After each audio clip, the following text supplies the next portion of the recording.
नमस्कार, मेरा नाम इंदु। मैं सिटीजन स्कूल की शिक्षिका हूँ। आज हम कक्षा 10 में आए हुए पाठ 9 कुत्ते की सीख के विषय में आज हम पढ़ेंगे। कुत्ते की सीख ये एक बाल कहानी है, पर इसको एक काव्य के रूप में यहाँ पर प्रस्तुत किया गया है। इसके लेखक है रामधारी सिंह दिनकर और इनका जन्म हुआ है सन 1908 ईस्वी में और इनका निधन 1974 ईस्वी में। रामधारी सिंह दिनकर जी का जन्म बिहार के मुंगेर जिले के सिमरिया नामक गांव में हुआ था। शिक्षा जगत में आप आचार्य, उप निदेशक, कॉलेज के विभाग अध्यक्ष, विश्वविद्यालय के कुलपति तक की यात्रा सफलता के साथ की है। आप राज्यसभा के सदस्य भी रहे हैं। इनकी कविताएं राष्ट्र प्रेम, मानव प्रेम की परिचायक हैं। वे गांधी विचारधारा से प्रभावित थे। वे प्रगतिशील सामाजिक चेतना के कवि थे। आपको भारतीय ज्ञानपीठ पुरस्कार से सम्मानित किया गया है। प्रस्तुत काव्य बच्चों के लिए लिखा गया है। कुत्ता और खरहे। खरहे मतलब कि एक खरगोश की कहानी को काव्य के रूप में प्रस्तुत किया गया है। वे इस कथा में यह बताना चाहते हैं कि छोटा हो या बड़ा, ताकतवर हो या कमजोर, जब अपने प्राणों पर आ जाते हैं, मतलब जब उनके प्राणों पर संकट आ जाता है, छोटा हो, बड़ा हो, ताकतवर हो या कमजोर हो, तो वो उसके अंदर एक विशेष प्रकार की एक अनोखी शक्ति आ जाती है, अपने ऑटोमेटिक आ जाती है। और ऐसी शक्ति ईश्वर ने सभी को दी है। चलिए अब हम पाठ की तरफ चलते हैं। वन में एक घनी झुरमुटी, जिसके भीतर जाकर खरा एक रहा करता था, सबकी आंख बचाकर। फुदक फुदक कर फुनंगिया घास की चुन चुन कर खाता था। देख दूर से लोगों को झुरमुट में छिप जाता था। एक रोज आया उस वन में कुत्ता एक शिकारी, लगा छानने सूंघ सूंघ कर वन की झाड़ी झाड़ी। आखिर में वह झुरमुट भी आई जो खरहे का घर थी, मगर खैर उस बेचारे की लंबी अभी उम्र थी। चलिए इसके हम सबसे पहले शब्दार्थ जानते हैं। झुरमुट, झुरमुट होती है झाड़ी। खरहा खरगोश। फुनंगिया जंगली मतलब की घास होती है, मुलायम का घास का मुलायम हिस्सा होता है। छानने खोजने। अब इसका हम भावार्थ जानेंगे। वन में एक घनी झुरमुटी, जिसके भीतर जाकर, बहुत ही सरल भाषा में बिल्कुल ये जो काव्य है लिखा गया है, इसको हम समझते हैं इसका भावार्थ। जंगल में एक घनी झाड़ी थी। इसी झाड़ी में एक जंगली खरगोश सबसे छिपकर रहता था। वह कूद कूद कर उछल उछल कर घास की ऊपरी मुलायम पत्तियां चुन चुन कर खाता था। जैसे ही कोई दूर से किसी को आता हुआ देख लेता, तो वह उस जो घनी हुई झाड़ी थी उस पर जाके छिप जाता था। एक दिन उसी जंगल में एक शिकारी कुत्ता आया और अपना शिकार पाने के लिए जंगल की एक एक झाड़ी को सूंघने लगा कि भाई कुछ खाने के लिए मिल जाए। आखिरकार वह उस छोटी सी घनी झाड़ी भी आ गई, जिसमें घर बनाकर वह खरहा रहा करता था। पर अच्छी बात यह थी कि अभी उसकी लंबी उम्र थी। कुत्ते की जो लगी सांस, खरहा सोते से जागा। देख पीठ पर खड़ा काल को जान लिए वह भागा। झपटा पंजा तान, मगर खरहे को पकड़ न पाकर पीछे पीछे दौड़ पड़ा कुत्ता भी जोर लगाकर। 4 मिनट तक खुले खेत में रही दौड़िया जारी।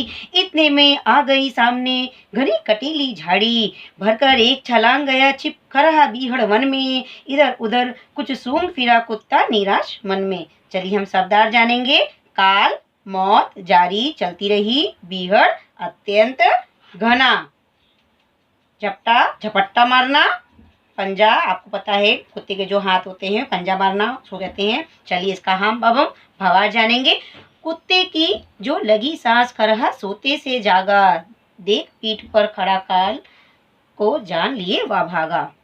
कुत्ते की सांस मतलब कुत्ता सूंघते सूंघते जब झाड़ी की तरफ आ गया, जिस झाड़ी में वो खरहा मतलब कि खरगोश रहता था, तो उसकी सांसें मतलब गरम गरम हवा छोड़ रही थी।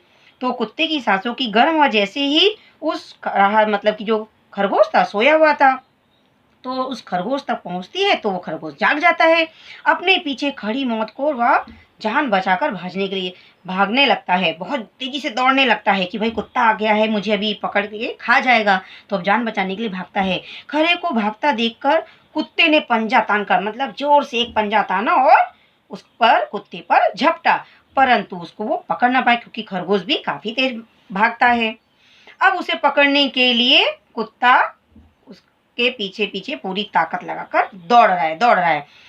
खरे और कुत्ते के बीच खुले खेत में 4 मिनट तक, कितने मिनट तक प्रश्नों में आता है, एमसीक्यू में भी आता है, 4 मिनट तक ये दौड़ चलती रही। तभी सामने एक घनी कांटेदार झाड़ी आ गई। घनी कांटेदार झाड़ी थी। खरहे ने क्या किया, जो खरगोश था, एक लंबी सी छलांग लगाई और उस झाड़ी में जाकर छिप गया। कुत्ते ने इधर उधर कुछ सूंघा और खरे को पकड़ ना पाने के कारण मन ही मन निराश हो गया। अरे बताओ, अब कुत्ता कहाँ चला गया है, कहाँ ढूंढूं, निराश हो जाता है। चलिए आगे बढ़ते हैं। एक लोमड़ी देख रही थी यह सब खड़ी किनारे, कुत्ते से बोली, मामा तुम हो खरे से हारे, इतनी मोटी देह लिए हो फिर भी थक जाते हो, वन में छोटे जीव जंतु को भी पकड़ ना पाते हो। कुत्ता हंसा, अरे दीवानी तू है नाहक बकती है, इसमें जो भेद है उसे तू समझ नहीं सकती है। मैं तो दौड़ रहा था केवल दिन का भोजन पाने, लेकिन हरा भाग रहा था अपनी जान बचाने। कहते हैं सब शास्त्र कमाओ रोटी जान बचाकर, पर संकट में प्राण बचाओ सारी शक्ति लगाकर। चलिए इसका हम शब्दार्थ जानेंगे। दे मतलब शरीर, दीवानी पगली, नाहक बेकार, बकती है बोलती है, संकट मतलब कि मुसीबत। अब इसका हम भावार्थ जानेंगे। एक लोमड़ी देख रही थी यह सब खड़ी किनारे, कुत्ते से बोली, मामा तुम हो खरे से हारे। अब एक लोमड़ी थी, यह सब कुत्ते की और खरे के बीच में जो दौड़ चल रही थी, कुत्ता है खरगोश को पकड़ने के लिए दौड़ रहा था और कुत्ता मतलब कि हार जाता है और खरगोश जो था एक झाड़ी में छुप जाता है। तो लोमड़ी है इनको एक किनारे खड़ी खड़ी देख रही थी।